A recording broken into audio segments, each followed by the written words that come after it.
Friends ఇది వచ్చేప్పటికే Vivo T2 5G mobile phone T1 mobile phone కి సక్సెసర్ కింద దీన్ని లాంచ్ చేయడం జరిగింది. ఇఫ్ ఐఎమ్ నాట్ రాంగ్ దీన్ని మేబీ వీళ్ళు 20K బడ్జెట్ సెగ్మెంట్ లో లాంచ్ చేసేటువంటి అవకాశం ఉంది అనుకుంటున్నాను. అండ్ ఈ బడ్జెట్ సెగ్మెంట్ లో ముఖ్యంగా మీరు కెమెరా మెయిన్ ప్రయారిటీ, కాంపాక్ట్ గా ఉండాలి, లైట్ వెయిట్ ఉండాలి, స్లిమ్ అండ్ స్లిక్ గా ఉండాలి అండ్ దీంతో పాటు కొంచెం గేమింగ్ సెంట్రిక్ గా కూడా చూస్తున్నాను అన్నట్లయితే కనుక definitely you should have a look on this. So ఈ రోజు ఎపిసోడ్ లో దీనికి సంబంధించినటువంటి కంప్లీట్ అన్బాక్సింగ్ తో పాటు నా ఇనిషియల్ రివ్యూని కూడా నేను మీతో అయితే షేర్ చేసుకోబోతున్నాను. Hi, this is Vaasu again. వీడియోని ఇంకా లైక్ చేయకపోతే లైక్ చేయండి, అలాగే ఇలాంటి అమేజింగ్ కంటెంట్ కోసం ఛానల్ ని సబ్స్క్రైబ్ చేసుకోండి. Signing in, welcome to my channel VaasuTechVlogs.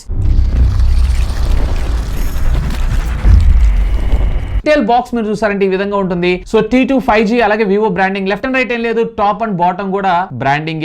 Back side మీరు చూసారంటే దీనికి సంబంధించిన కొన్ని హైలైట్ స్పెసిఫికేషన్స్ తో పాటు ఇక్కడ మనకు పంపించిన వేరియంట్ 6+128GB ఒకే ఒక వేరియంట్ ఉంటుంది. అండ్ ఇక్కడ మనకు పంపించినటువంటి కలర్ నైట్రో బ్లేస్, అంటే ఇది బ్లూ కలర్ అండ్ కొంచెం మీరు షేడ్ చేంజ్ చేశారు అన్నట్టయితే ఆరెంజ్ కలర్ ఎఫెక్ట్ కూడా మనకి ఇది రావడం జరుగుతుంది. లైక్ విబ్జిఆర్ కలర్స్ మనకి ఇందులో కనపడుతూ ఉంటాయి. అండ్ దీంట్లో మనకి సార్ వాల్యూస్ కూడా ఇండియన్ స్టాండర్డ్ కి లేబుడే మనకు రావడం జరుగుతుంది. And totally 6 bands of 5G networking టెక్నాలజీకి ఇది సపోర్ట్ చేయడం జరుగుతుంది. నేను మన ఇండియాలో ఉన్నటువంటి ఎయిర్టెల్ అలాగే జియో రెండింటిని కూడా ఇందులో వేసి చూశాను. So perfectly working fine. Box open చేయగానే ఇనిషియల్ గా మనకి డివైస్ దీని పక్కకు పెట్టారంటే ఒక TPU కేస్, అలాగే కొంత పేపర్ వర్క్ తో పాటు చార్జర్, అలాగే type A to type C communication port ని మన ముందు తీసుకొని రావడం జరిగింది. Along side with SIM card ejecting pin. And SIM card కూడా మనకి ఇక్కడ హైబ్రిడ్ సిమ్ స్లాట్ ని ప్రొవైడ్ చేశారు. సో ఒకటేసారి మీరు 2 సిమ్ కార్డ్స్ లేదన్నట్లయితే ఒక సిమ్ కార్డ్, ఒక మెమరీ కార్డ్, అది కూడా అప్ టు 1 TB దాకా మీరు మెమరీని అయితే ఎక్స్పాన్షన్ చేసుకోవచ్చు. ఇక ఫోన్ యొక్క ఫిజికల్ ఓవర్ విషయానికి వచ్చారు అన్నట్లయితే కనుక సైడ్స్ బాడీ అంతా కూడా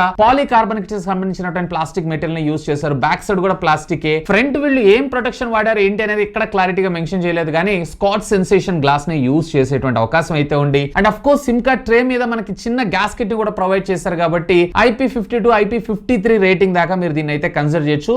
సో చిన్నపాటి తుప్పర్లు, స్ప్రిల్స్, అలాగే చెమట ఇలాంటివి లోపలికి వెళ్ళటం ఆల్మోస్ట్ ఆల్ అసాధ్యం అని చెప్పుకోవచ్చు. సైడ్ మీకు volume up and down button తో పాటు power on off button. Bottom మీరు చూసారంటే ప్రైమరీ మైక్రోఫోన్, ప్రైమరీ స్పీకర్ తో పాటు మనకి type C communication port. Left side ఏం లేదు, టాప్ మీరు చూసారంటే సిమ్ కార్డ్ స్లాట్ తో పాటు సెకండరీ నాయిస్ క్యాన్సిలేషన్ మైక్రోఫోన్ కూడా మనకు ప్రొవైడ్ చేయడం జరిగింది. ఇక బ్యాక్ సైడ్ ఇది పాలికార్బనేట్ ప్లాస్టిక్ మెటీరియల్, కానీ మనకి మ్యాటీ కైండ్ ఆఫ్ ఫినిష్ అయితే మన ముందు తీసుకొచ్చారు. వేర్ కెమెరా మాడ్యూల్ వరకు మాత్రమే గ్లాస్ కైండ్ ఆఫ్ ఫినిష్ మన ముందు తీసుకొచ్చారు.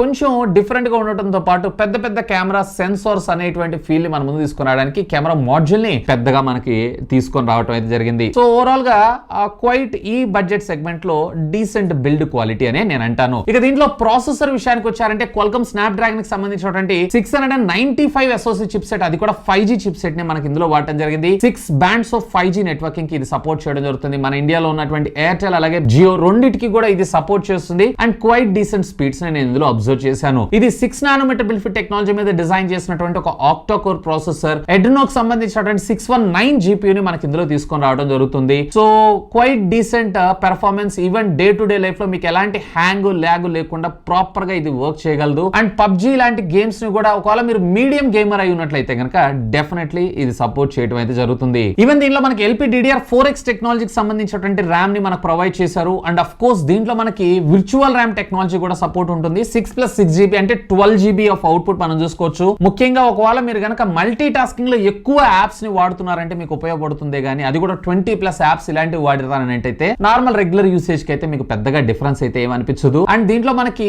UFS 2.2 కి సంబంధించినటువంటి స్టోరేజ్, అది కూడా 128GB స్టోరేజ్ మన ముందు తీసుకొచ్చారు. దీంట్లో ఒకే వేరియంట్ ఉంటుంది. ఒకవేళ మీకు అడిషనల్ గా మెమరీ కావాలనుకుంటున్నారు అన్నట్లయితే మెమరీ కార్డ్ ని ప్లేస్ చేసుకుని అప్ టు 1 TB దాకా ఎక్స్పాన్షన్ చేసుకోవచ్చు. బట్ ఇక్కడ మీరు రెండో సిమ్ కార్డ్ అయితే త్యాగం చేయాల్సి ఉంటుంది. ఇక ఆపరేటింగ్ సిస్టమ్ విషయానికి వచ్చారు అన్నట్లయితే కనుక దీంట్లో Android 13 out of the box మనకు ప్రొవైడ్ చేశారు. క్వైట్ డీసెంట్ ఆపరేటింగ్ సిస్టమే, ఎక్కడ హ్యాంగ్ గానీ ల్యాగ్ గానీ అయితే ఏం లేదు. బట్ ఇందులో కూడా మనకి బ్లాట్వేర్ అయితే ప్రొవైడ్ చేశారు, like hot apps, hot games వీటిని. సో వీటిని రిమూవ్ చేస్తుంటే ఇంకా బాగుండేదని నా అభిప్రాయం. అండ్ దీంట్లో మరొక మేజర్ 2 అప్గ్రేడ్స్ అంటే Android 14, Android 15 తో పాటు మరొక 3 years ఆఫ్ సెక్యూరిటీ ప్యాచెస్ ని మనకు ప్రొవైడ్ చేస్తారంట, విచ్ ఇస్ కూల్ థింగ్ అనే నా అభిప్రాయం.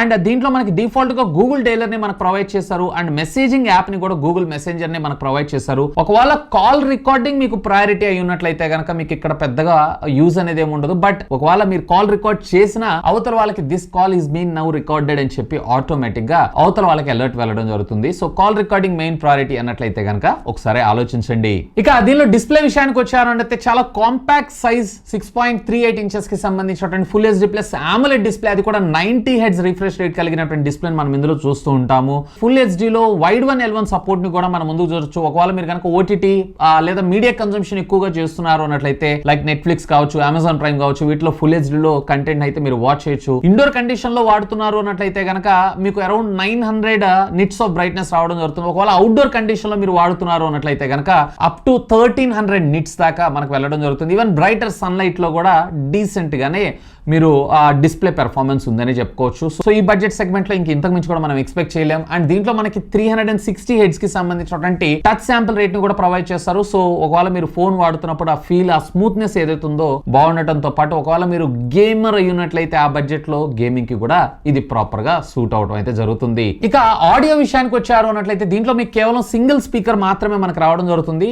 డ్యూయల్ స్పీకర్ తెచ్చుంటే బాగుండేది అనిపించింది. ఈవెన్ ఇయర్ పీస్ ద్వారా కూడా మీకు ఆడియో అవుట్ వస్తుంది కానీ 0.5% లేదు అన్నట్లయితే కనుక మాక్సిమం అంటే 10% దాకా మీరు ఆడియో అవుట్ అయితే వినొచ్చు. But majority of the audio out అంతా కూడా మనకు బాటమ్ స్పీకర్ నుంచి రావడం జరుగుతుంది. దీంట్లో డాల్బీ ఆడియో కానీ హైరెస్ ఆడియో ఇలాంటి సర్టిఫికేషన్స్ అయితే ఏం లేవు. బట్ వీళ్ళ ఓన్ టెక్నాలజీ అయినటువంటి సూపర్ ఆడియో ఫీచర్ అయితే మన ముందు తీసుకొచ్చారు. అఫ్ కోర్స్ ఇక్కడ మీకు కొన్ని కస్టమైజేషన్స్ ఉంటాయి, లైక్ మూవీ మోడా, గేమ్స్ మోడా లేదా మ్యూజిక్ మోడా అనేది డిఫరెంట్ సెలెక్ట్ చేసుకునే దాన్ని బట్టి మీకు ఆడియోలో అంటే లైక్ ఈక్వలైజర్ లాగా అనుకోవచ్చు. సో బెటర్ ఆడియో ఎక్స్పీరియన్స్ అయితే మీకు రావడం జరుగుతుంది. ఈవెన్ ఆడియో కూడా పర్వాలేదు, కొంచెం లౌడ్ గానే ఉంది. ఒకసారి ఆడియో క్వాలిటీ కూడా వినండి.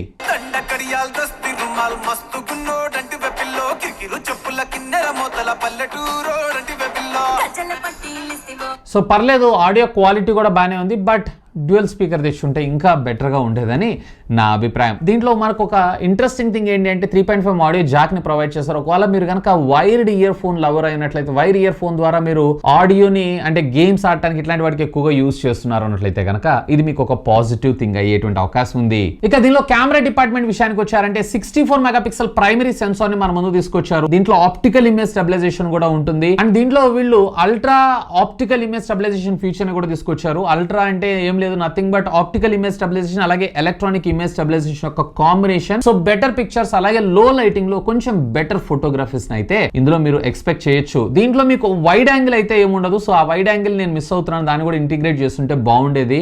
అండ్ హెచ్డిఆర్ కూడా ఇంకొంచెం బెటర్ ఇంప్రూవ్మెంట్స్ ని తీసుకొచ్చుంటే బాగుండేదని నా అభిప్రాయం. కలర్స్ ఆ పాపింగ్ ఏదైతే ఉందో ఇంకా కొంచెం నేనైతే ఎక్స్పెక్ట్ చేస్తున్నాను. ఇక దీంట్లో మీకు వచ్చేటప్పటికి మరొక 2 మెగాపిక్సెల్ సెన్సార్ ని మన ముందు తీసుకొచ్చారు. సో నన్ను అడిగితే దీని గురించి మనం మాట్లాడుకోవడం కూడా వేస్తే. ఫ్రంట్ వచ్చేటప్పటికి వీళ్ళు 16 మెగాపిక్సెల్ కెమెరాని మన ముందు తీసుకొచ్చారు. క్వైట్ డీసెంట్ ఫోటోగ్రాఫ్స్ అయితే ఇది క్యాప్చర్ చేయడంతో పాటు రేర్ మీరు 1080 లో 60 FPS దాకా అండ్ అల్ట్రా ఇమేజ్ స్టెబిలైజేషన్ లో 60 FPS లో మీరు వీడియో రికార్డింగ్ అయితే చేయొచ్చు. ఇక్కడ 4K 30 ని కూడా ప్రొవైడ్ చేస్తుంటే బాగుండేదని నా అభిప్రాయం. వేర్ ఫ్రంట్ వచ్చేటప్పటికి వీళ్ళు 1080 30 FPS దాకా మాత్రమే వీడియోస్ అయితే రికార్డ్ చేసుకోవచ్చు. అఫ్ కోర్స్ పర్వాలేదు, క్వైట్ డీసెంట్ పిక్చర్స్ అలాగే ఇమేజెస్ అయితే ఇది క్యాప్చర్ చేస్తుంది. ఇక దీనిలో బ్యాటరీ విషయానికి వచ్చారు అన్నట్లయితే 4500 mAh ఆఫ్ ద బ్యాటరీని మాత్రమే మన ముందు తీసుకొచ్చారు. సో ఒకవేళ మీరు హెవీ యూజర్ అయి ఉన్నట్లయితే కనుక 8 to 9 అవర్స్ దాకా మీకు బ్యాటరీ బ్యాకప్ వచ్చేటువంటి అవకాశం, మళ్ళీ తిరిగి రీఛార్జ్ అయితే చేసుకోవాలి. అంటే 5G లో హెవీ యూజర్ అయి ఉన్నట్లయితే. ఒకవేళ మీడియం యూజర్ అయినట్లయితే కనుక 1 డే బ్యాటరీ బ్యాకప్ పక్కా రావడం జరుగుతుంది. ఒకవేళ మీరు కనుక నామినల్ మినిమం యూజర్ అయి ఉన్నట్లయితే కనుక 1.5 డే పక్కాగా మీకు బ్యాటరీ బ్యాకప్ రావడం జరుగుతుంది. అండ్ దీంట్లో మనకి 44 వాట్స్ కి సంబంధించినటువంటి ఫాస్ట్ చార్జర్ ని అవుట్ ఆఫ్ ద బాక్స్ మనకు ప్రొవైడ్ చేయడం జరుగుతుంది. ఇది 0 to 30 మినిట్స్ ఛార్జ్ అవ్వడానికి 29 మినిట్స్ అలాగే 100% ఛార్జ్ అవ్వడానికి సుమారుగా 65 మినిట్స్ దాకా టైం తీసుకోవడం రావడం జరుగుతుంది. సో స్లిమ్ అండ్ స్లీక్ గా ఉంటుంది కాబట్టి 4500 mAh of the battery compact గా ఇందులో ఫిక్స్ చేశారు. సో ఇక్కడ ఇంకొంచెం బెటర్ బ్యాటరీ బ్యాకప్ తెచ్చుంటే ఇంకా బాగుండేదేమో అని నా అభిప్రాయం. ఇక దీంట్లో సెక్యూరిటీ ఫీచర్స్ విషయానికి వచ్చారంటే ఏ బేస్డ్ ఫేస్ అన్లాక్ తో పాటు under display fingerprint scanner తీసుకొచ్చారు, ముఖ్యంగా ఈ బడ్జెట్ లో, which is good thing. And దీంట్లో మీకు వచ్చేటప్పటికే wireless features, dual band WiFi తో పాటు Bluetooth 5.1 technology, Vivo WiFi calling services తో పాటు క్యారియర్ అగ్రిగేషన్ కూడా మనకు సపోర్ట్ చేయడం జరుగుతుంది. అఫ్ కోర్స్ 5G కూడా 6 5G బ్యాండ్స్ మనకు రావడం జరుగుతుంది. క్వైట్ డీసెంట్ స్పీడ్స్ అనే నా అభిప్రాయం. ఇక ఫైనల్ గా అసలు ఎవరికి మొబైల్ ఫోన్, ఒకవేళ మీ బడ్జెట్ అరౌండ్ 2021 సెగ్మెంట్ లో చూస్తున్నారు, అందులో కూడా వివో ప్రయారిటీ అండ్ దీంతో పాటు గేమింగ్ కూడా నేను ప్రయారిటీగా ఇస్తున్నాను, అలాగే స్లిమ్ అండ్ స్లిక్ గా ఉండాలి, కాంపాక్ట్ డిస్ప్లే ఉండాలి, ఇలాంటి వాటన్నిటిని కన్సిడరేషన్ పాయింట్స్ కింద తీసుకుంటున్నారు అన్నట్లయితే కనుక definitely you should have a look on that. And ఇవే కాదు, దీంట్లో నేను 4K వీడియో రికార్డింగ్ అయితే మిస్ అవుతున్నాను, దాన్ని కూడా ఇంప్లిమెంట్ చేస్తూ దీంట్లో మనకి అట్లీస్ట్ డ్యూయల్ స్టీరియో స్పీకర్ ని, డిస్ప్లేలో మనకి బెజల్స్ కూడా కొంచెం పెద్దగానే ఉన్నాయి, ముఖ్యంగా బాటమ్ చిన్ దగ్గర అయితే చాలా పెద్దగా అనిపిస్తుంది. సో ఇక్కడ ఇంకొంచెం వర్క్ చేసి ఉండాల్సింది. అండ్ 2023లో వాటర్ డ్రాప్ నాచ్ అని అంటే నాకు అంత పెద్దగా నచ్చట్లేదు. అట్లీస్ట్ వీళ్ళు పంచ్ హోల్ కట్అవుట్ని తీసుకొచ్చినా బాగుండేదని నా అభిప్రాయం. ఎనీవే, యూట్యూబ్ కొత్తగా షార్ట్ అనేటువంటి ఫీచర్ అయితే మన ముందు తీసుకొచ్చారు. సో ఇక్కడ మీకు ప్రొడక్ట్ లింక్ అనేది ఉంటుంది, అక్కడ క్లిక్ చేయగానే ఆటోమేటిక్ గా నేను సజెస్ట్ చేసిన ప్రొడక్ట్స్ అన్ని కూడా మీకు ఇక్కడ కనపడడం జరుగుతుంది. ఒకవేళ మీరు గనక ఏదైనా ప్రొడక్ట్ పర్చేజ్ చేయాలనుకుంటున్నారంటే సింపుల్ గా ఒకసారి అయితే ట్రై చేయండి. ఇంకా మీకు ఏమైనా డౌట్స్ ఉన్నట్లయితే లెట్ మీ నో, ఖచ్చితంగా కింద ఉన్నటువంటి కామెంట్ సెక్షన్ లో కామెంట్ చేయండి. సాధ్యమైనంత వరకు వాటన్నిటి కూడా రిప్లై ఇస్తాను. That's all for today. This is Vasu signing off. Have a great day.